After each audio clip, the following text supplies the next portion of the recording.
আমি শ্রেয়া। আজকে আমি রান্না করব ছানার কোপ্তা। প্রথমে ছানাটাকে আমি হাত দিয়ে আগে একটু মেখে নিয়েছিলাম, তারপর ওর মধ্যে 3 চামচ ময়দা দিয়ে আর একটু নুন দিয়ে ভালো করে একটা মেখে ডো বানিয়ে নিয়েছিলাম।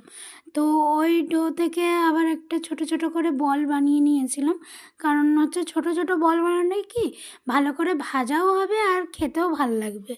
তো বানিয়ে নিয়েছি এক এক করে। দিয়ে এই পুচকিটা দেখতে পাচ্ছ, এইটা হচ্ছে আমি আগে ছেড়ে দেখবো যে তেলটা গরম হয়েছে কিনা। তো দেখি তেল গরম হয়ে গেছে, এক এক করে ছেড়েও দিয়েছি।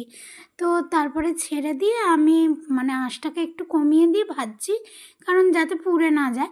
বেশি কড়া হয়ে গেলে আবার ছিবড়া টাইপের হয়ে যায়, তো ওই জন্য। তারপরে ওই তেলের মধ্যেই আমি আলু দিয়ে আর নুন হলুদ দিয়ে ভালো করে ভেজে নিয়েছি।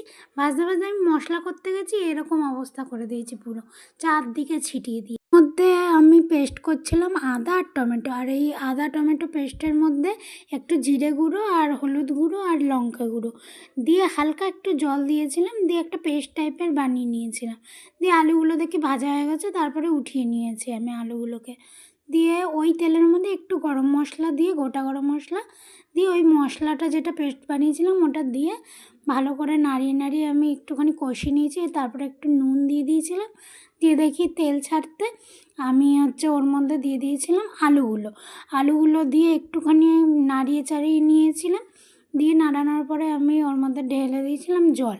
একটুখানি আলুগুলো সিদ্ধ হবে ওই জন্য জলটা ঢেলে দিয়ে আমি ওই মিনিমাম 5 মিনিট মতন ফুটতে দিয়েছিলাম। দিয়ে আলুগুলো দেখি সিদ্ধ হয়ে গেছে, দিয়ে সব ছানার কোপ্তাগুলো আমি ওর মধ্যে দিয়ে ভালো করে ফুটতে দিয়েছিলাম। দিয়ে লাস্টে গরম মশলা আর ঘি দিয়ে নামিয়ে নিয়েছিলাম। তো ওটাকে একটুখানি এমনি ঝোল ঝোল রেখেছিলাম, ঝোলটা পরে শুকিয়ে গেছে।